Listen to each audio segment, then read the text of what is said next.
Hello दोस्तों, कैसन बन लोग रोरा लोग हमरा ख्याल से रोरा लोग निमन तो हमारा ब्लॉग में रोरा लोग के स्वागत बाटे। तो हमरा आज जाए के बाटे बारात में। तो शादी होके लगा तो रोरा लोग के हम दिखाए हम वीडियो में। तो रोरा लोग बना रहे हम लोग हमारे चैनल पर।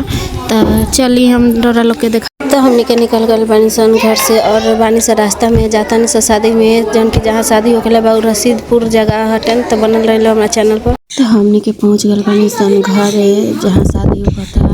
उस जगह के नाम है रसीदपुर। तो लोग देख सकता नहीं लोग के दुल्हन बैठल बारे बाकी लोग तैयार होगा था टेंट। तो लोग देख सकता नहीं लोग की दुल्हनिया के द्वारे पे बारात थोड़ा देर में पहुँचे अला बाटे। तो और हम हो गए बानी रेडी। तो लोग देख सकता नहीं लोग कि हम कैसा लगा तनी कमेंट में ज़रूर बताएं हम लोग।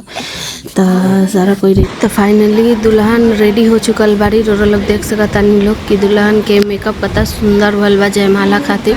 तो अब तुरंत ही जयमाला होके अला बा दुल्हन रेडी हो गल बारी।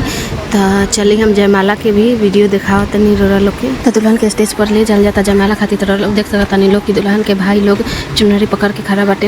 अब वही के नीचे नीचे दुल्हन चलिए। तो रोरा लोग आगे वीडियो में देखे के मिली। रोरा लोग देख सकता नहीं लोग कि दुल्हन आ गई और जयमाला खातिर जाल जाता। तो फाइनली दुल्हन स्टेज के पास आ गई बड़ी जयमाला खातिर। तो दुल्हा भी खड़ा बारन जयमाला करे खातिर। तो रोरा लोग देख सकता नहीं लोग।